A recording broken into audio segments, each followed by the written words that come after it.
que é a Revolução Industrial. Pense, quando tinha o feudalismo, você vai ver que a Revolução Industrial é importante e ela acaba sendo estudada em todas as disciplinas, em todas as matérias. Você tinha durante o feudalismo uma produção isolada, por feudo, né, por regiãozinha, pequenas regiões. Então você tinha o castelo, o moinho, a igreja, né, e ao redor ali uma pequena aldeia, né, uma pequena vila. Um comércio local, né, tal. E com a mecânica própria e tal. Agora com a Revolução Industrial, o que você vai ter? Você vai ter uma linha de produção, a linha de produção fabril, ou a produção fabril, mais propriamente dita. Você vai ter a produção fabril pensada para grande escala, né? Quando você começa a ter as indústrias, a indústria na Inglaterra, você começa a produzir em grande quantidade. Essa produção em grande quantidade só é possível por causa da grande concentração urbana, ok? E todo mundo está com dinheiro na mão para poder fazer as trocas do comércio, né? O que você pensa? Durante o feudalismo, existia dinheiro, existia moeda, né? Mas o que acontece? A troca direta predominava. Ou fala o comércio por escambo, né, que o pessoal usa muito. Então você trocava produtos diretamente.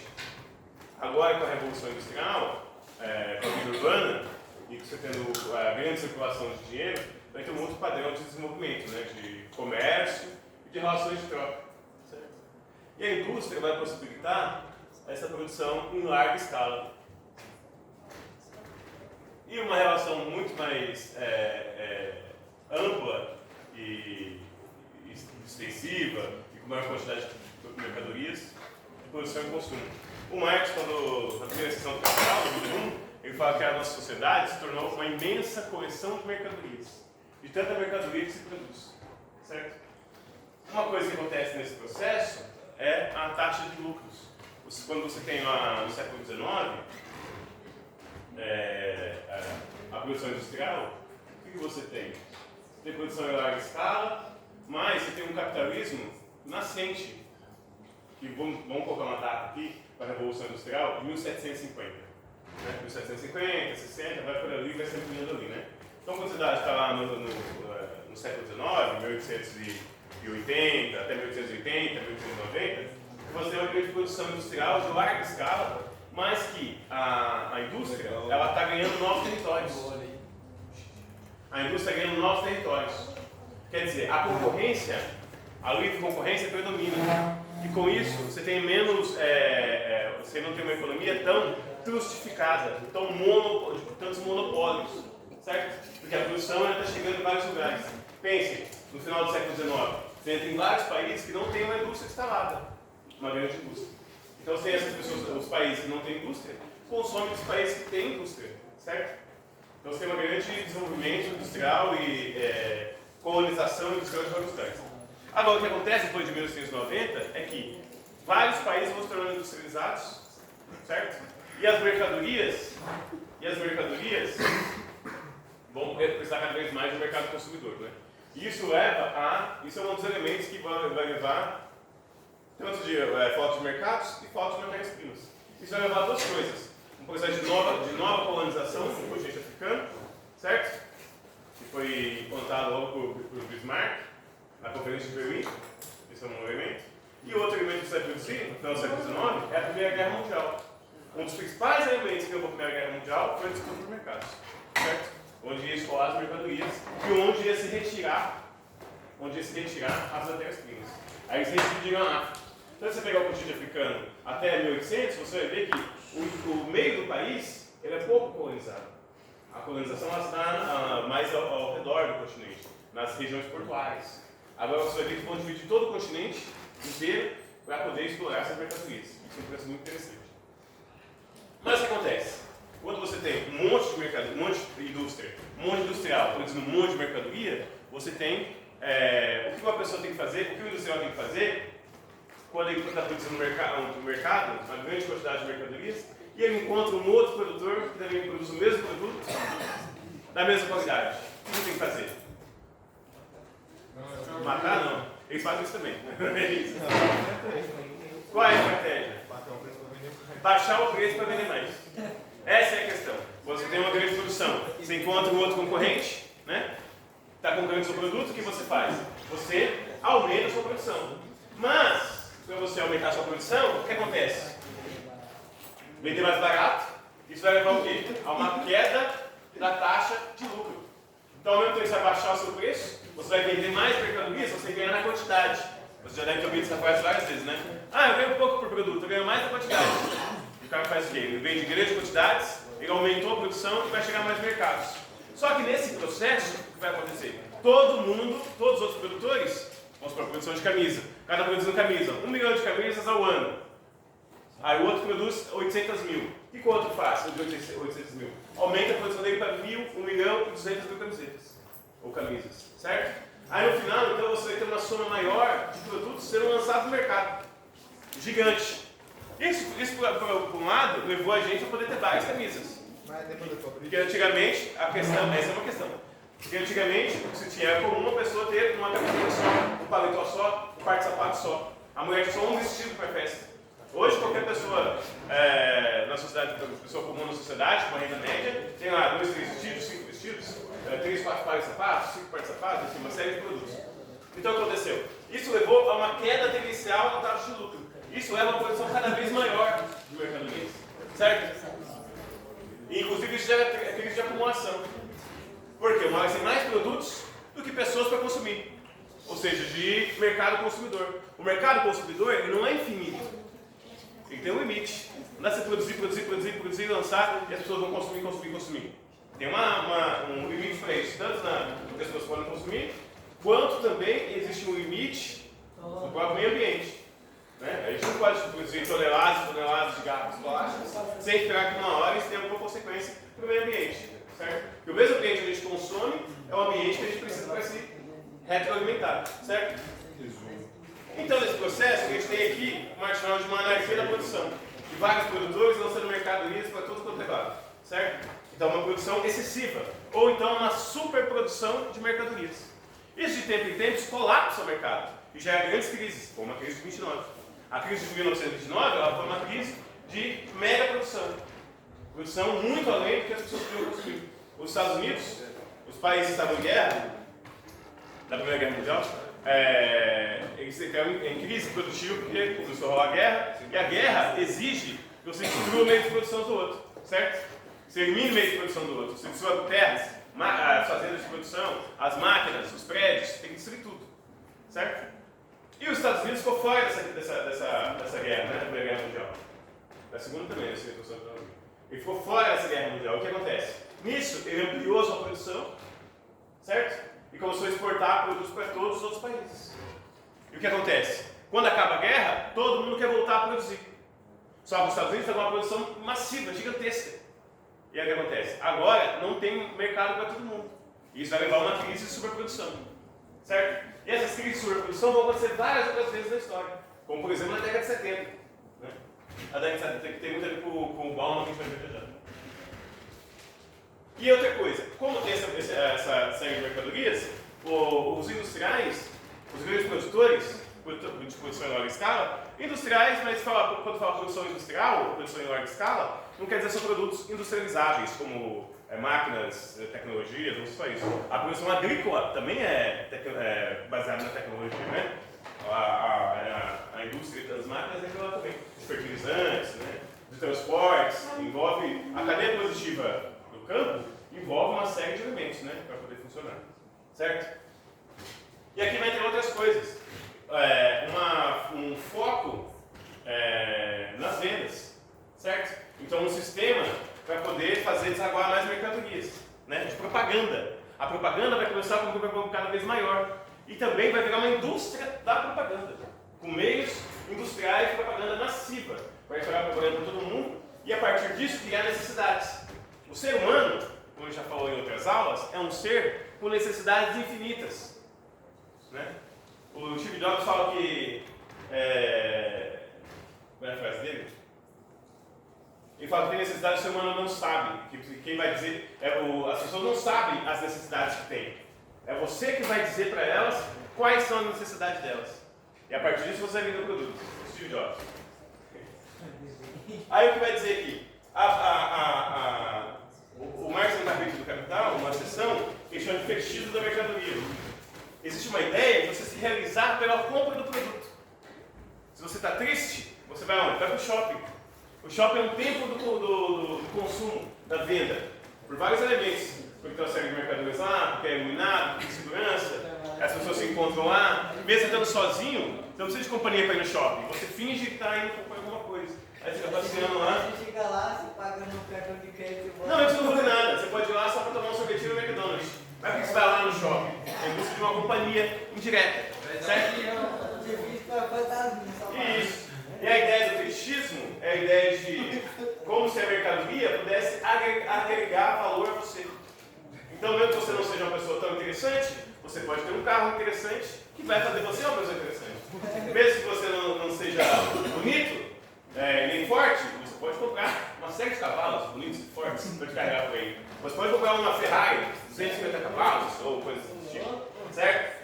Então, o fetichismo ele faz você desejar mercadorias para realizar, para você se sentir satisfeito. Ou para realizar ou resolver frustrações. Porque o ser humano cria necessidades, ele precisa de coisas, e essas coisas são formas de disfarçar o vazio que é a própria vida. Certo? Ou o que a gente chama também de estranhamento. Você não se reconhece no mundo por alguma coisa, por algum motivo, pelo seu trabalho, ou pela sua família, ou por não ser reconhecido socialmente. E a forma de você amenizar isso, esse estranhamento, é adquirindo mercadorias. Certo?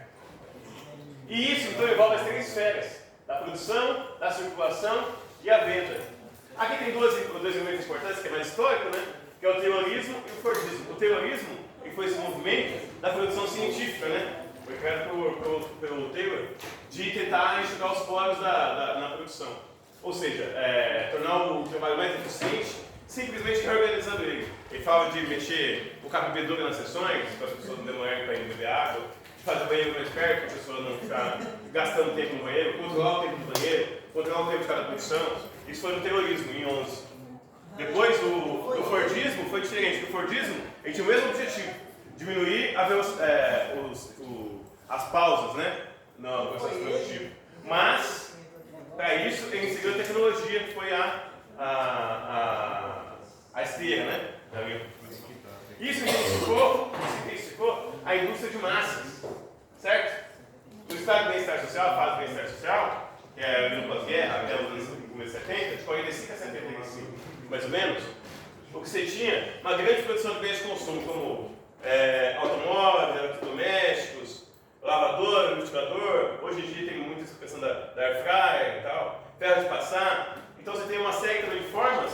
E o que é a família perfeita? A família perfeita é a família que tivesse um carro na garagem, tivesse lá eletrodomésticos, né, de boas marcas, de qualidade,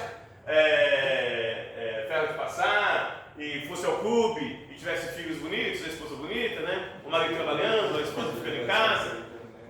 E nisso, a gente fala que tinha um modelo de vida fordista. O que é o modelo de vida fordista? Era o homem estável. O emprego lá o cara era casado, ele era assíduo no trabalho, estava todo dia no trabalho, né? Ele tinha filhos, então o modelo de vida é mais estável. Que o Bauman, que é esse sociólogo importante, ele vai dizer que, na verdade, o que acontece na década de 70, tem uma crise do modelo fordista. E com a crise do modelo fordista, que é essa vida estável da família e tal, o que acontece? Vão ruir alguns ideais, certo? Porque vai ruir a ideia de estabilidade do emprego. Não porque o trabalhador não quer. Porque antes ele trabalhava na Ford, ele trabalhava durante 30 anos na mesma empresa. E para o filho dele, ele queria que o filho também trabalhasse na Ford durante 30 anos na Ford. Mas, com a crise do capitalismo da década de 70, começou em 68, se aprofundou ali no 72, 74, o que acontece é que esse padrão de emprego fixo ele vai se transformando. E isso vai levar também, o Bauman vai lembrar, a uma mudança na família também. Qual é a questão? É mais difícil comprar uma casa. É mais difícil comprar bens caros hoje. E isso levou à diminuição dos casamentos. Porque é difícil você casar hoje em dia, porque ficou muito caro. E o que os filhos fazem? Eles ficam na casa dos pais. Porque é caro sair da casa dos pais. É caro ter sua própria casa, sua própria vida. E a sua esposa, o seu marido, ou seu futuro, o seu pretendente, você sabe que ele também não tem um emprego fixo que de carreira, um emprego de carreira. Pode ter um emprego fixo, né? Carteira registrada, tudo. Mas não quer dizer que seja um emprego com perspectiva de grande duração. Isso impactou diretamente nas famílias. Isso ampliou esse vazio. E ampliando o vazio, como é que as pessoas supriram esse vazio? O Bauman? Na esfera do consumo. E a esfera do consumo ela tem uma outra coisa. Para você se realizar, você se realiza consumindo. Certo? Só que esse consumo, as mercadorias, essas mercadorias, esse consumo, eles dão uma satisfação imediata, naquele momento. Você vai precisar das mercadorias. Sem contar que isso também, as próprias mercadorias em si, como é uma produção industrial para gerar lucro, o que acontece é que as próprias mercadorias, elas têm uma obsolescência programada, certo? Ela tem um tempo para durar, porque a ideia é que você compre cada vez mais mercadorias, que você renove o seu arsenal e que outras empresas possam entrar nesse filão. Às vezes uma empresa que está fora, uma empresa de uma telefonia celular, de repente ela vai estar num carro elétrico. Então está sempre gerando novos consumos, novas demandas, certo? Então, aqui a mídia vai ter grande peso e ela vai tentar vender a mercadoria como se a mercadoria fosse um estilo de vida. Por exemplo, tem um Tesla ou um iPhone. O que é ter um iPhone? Certo? O status é ter um iPhone. O telefone cumpre a mesma função. Ele liga, ele tem o WhatsApp, ele tem as plataformas digitais, tem tudo lá, mas ele não é um iPhone. Aí mesmo quando você tem um iPhone, é o iPhone 6, aí depois é o 7, aí é o 8, agora está no 14 já. É o 15. 15, já está no final, todos desatualizados. E tem essa ideia de que a gente tem que se atualizar sempre. Você nunca está atualizado o suficiente, certo? E qual o jeito que você se atualiza? Consumindo novas mercadorias. Isso retroalimenta o sistema. Uma coleção gigante de mercadorias no mundo. Mas... Já saiu o 15, já estou pensando logo no 19. Pois é, mas se eu pensar que a função do celular é falar, é telefonar, é baixar mensagens, você não precisa de um iPhone 28. O smartphone faz isso. Certo? E antigamente... O iPhone trava, o iPhone não trava? Mas aí tem outra forma de fazer isso. É só você não encher o aplicativo que você não usa também. Tem uma série de formas, né? Mas, até o consumo de aplicativos entra nessa ideia da sociedade do consumo. E o Bauman vai mostrar que a sociedade do consumo ela se adentra para outras relações. Por exemplo, as relações amorosas. Casamento é comum hoje, se naquela época, se nos anos 40, 50, tinha esse ideal do welfare state, o estado de bem-estar social, que também não foi no mundo inteiro, tá? O estado de bem-estar social foi nos países núcleo do capitalismo. Alemanha, França, Inglaterra. No Brasil nunca teve estado de bem-estar social, na Argentina nunca teve, no Paraguai nunca teve, no Uruguai nunca teve, nos países da África do Sul não teve, na China não teve, nesses países todos não teve, né? Nos países do Oriente Médio não teve estado de bem-estar social, teve um núcleo central do capitalismo, certo? Então aqui a gente vai ver o quê? As relações sociais. As relações se tornaram mais descartáveis. Se não for dízimo, você tinha um casamento que era para durar 30 anos, 30 anos. Você tem renda, tem a casa, tem tudo estável, não quer dizer que os casamentos... A parte da infinidade de produtos da fora faz sentido com o iPhone, porque as pessoas fazem. Eles compram, daí tipo, o iPhone está no 15, vai lançar o DC, eles querem jogar fora, tá nem aí, e já vai pegar o outro. Sim, isso está em tudo. Isso está nas mercadorias, está nas roupas, está no sapato, está em tudo. Está no carro, a pessoa que troca de carro todo ano, entende? E até nos relacionamentos. Que os relacionamentos, o casamento não é mais para durar. Os namoros é 1 ano, é 2 anos. Casamento, a média é 5 anos. Tem até a taxa lá. A taxa de natalidade vem caindo também significativamente desde os anos 70. Você pega os anos 90 para cá, é vertiginoso. O pessoal fala, nossa, o pessoal, por exemplo, tem muito filho. Você vê a média de filho por mulher hoje está em torno de 2 filhos. Se há 20 anos atrás era 8 filhos por mulher, diminuiu significativamente. Obviamente tem mulheres que ainda têm 3 filhos, 4 filhos, 5 filhos. Mas a média nacional vem decaindo muito. E as mulheres entram mais cedo no mercado de trabalho. Certo? Isso leva então a quê? Baixos salários, mesmo todo mundo trabalhando mais horas, estando mais ocupado, trabalhando em casa, trabalhando à noite, todo horário, ainda assim a renda vem caindo. A renda média nacional, além da renda por pessoa. Aí o que acontece? Você não consegue comprar uma casa, você não consegue ter aquela família dos sonhos de margarina. E isso te atormenta. Porque você se sente frustrado. E aí, essa frustração, você desbaratina ela consumindo outras mercadorias. certo? E os relacionamentos são mercadorias, e as pessoas são mercadorias. Você não está afim, mas você sai, você namora.